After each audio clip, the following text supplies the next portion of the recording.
Over my many years of schooling, I was bound to spend countless nights awake when I should have been asleep. This is the very last assignment at Point Park that I will ever work on, I'm pretty sure. Yes, I was up late working on this very presentation, depriving myself of sleep to a sickening degree, because I procrastinate often. How bad is that, though? How disruptive is it? How does sleep support homeostasis? I've been familiar with homeostasis for a while, and honestly, it's fascinating to me that we can maintain all of this unconsciously in the first place. Homeostasis, for clarification, is the ability for our bodies to maintain a stable environment.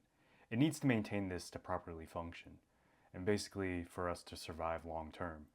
But what role does sleep play? That's what I was wondering. Obviously, when we don't sleep, we're off. Off. What do I mean by off? Like, you're off, you're not normal, you're feeling weird. If I don't sleep the right amount, I feel like garbage, and you probably do too sometimes. Maybe you can stay up. I know some people who can stay up forever and they're not affected, but most people, they feel pretty bad. So, is sleep crucial to maintaining this stable environment?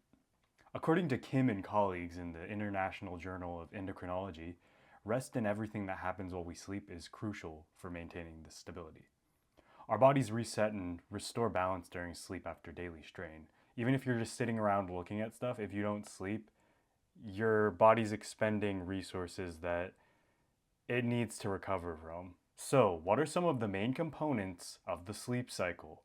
While we could go as deep as the different stages of sleep, rapid eye movement, dreaming, eating times, and all that, it's best to look at the basics. Circadian rhythm is one big component. It's what we usually refer to as our sleep schedule. Like, I need to fix my sleep schedule. I'm sure you hear that all the time. It's a function within our body acting as an internal clock on a 24-hour schedule. I mean, we live like the sun, you know, everything kind of goes and moves on a 24-hour schedule. It regulates timing of sleep and wake along with key functions such as hormone release and metabolism. Now, this rhythm isn't fixed to the rising and setting of the sun, and it's far from immovable. The circadian rhythm is actually influenced by visible light. Light enters our eyes, and our brain is able to understand what time of day it is based on the input. So, if you see um, a sunset, your brain can kind of understand that it's evening, or if it's noon, your brain understands it's the middle of the day. So it's not time to sleep, but you're closer to getting to sleep when it's dark.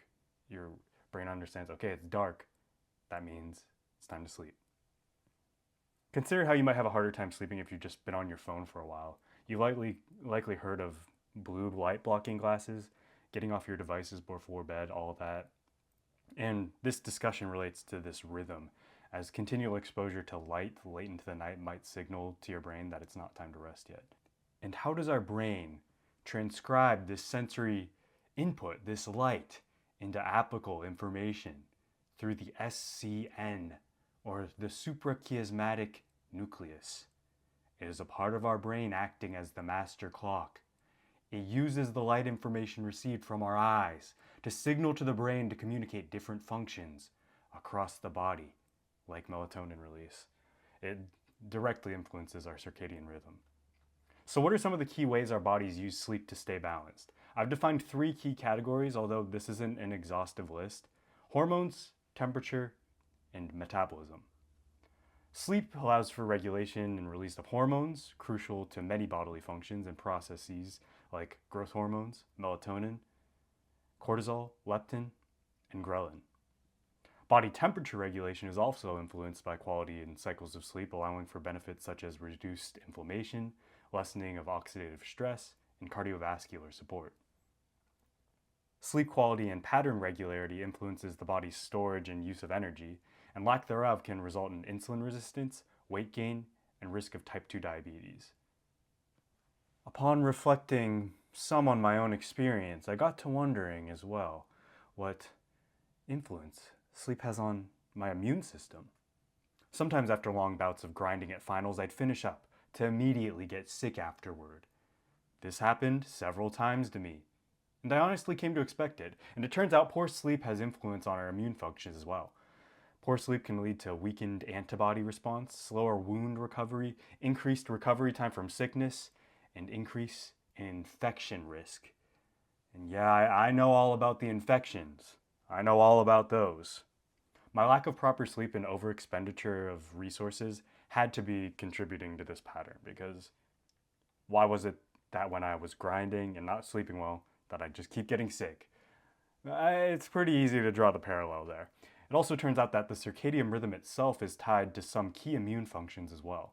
Immune cell trafficking, such as sending T cells to lymph nodes, which find and attack infected or sick cells, and NK cells to tissues, which are the first responders to cancerous or infected cells. Both of these trafficking processes, sending out those types of cells, they follow the circadian clock. Now, the cycle can be disturbed in many different ways. Think of jet lag, shifts in schedule, and insomnia. My case was likely a mix of insomnia, schedule shift, and maybe exposure to some pathogen. Or is pathogen the right word? I think that's the right thing. Just something that causes disease, we'll say. Any sleep disturbances can throw off these crucial processes that happen in our sleep, impairing our immune response, and in some cases contribute to tumor development. I did not get a tumor, but I got sick. Infections. Like I said, I'm pretty much I won't say I'm an expert on infections at this point, but I know a lot about infections. So overall, from what we've discussed, bad sleep can lead to hormonal imbalance, temperature dysregulation, metabolic instability, disease development, weak antibody response, slow wound healing, increased recovery time from sickness, and raise of infection risk. I know all about those infections. How awful this is to know that all of these bad things can happen. You should sleep properly. Sleep is evidently not just some habit we fall into for the fun of it. It plays a pivotal role in fine-tuning everything inside our bodies.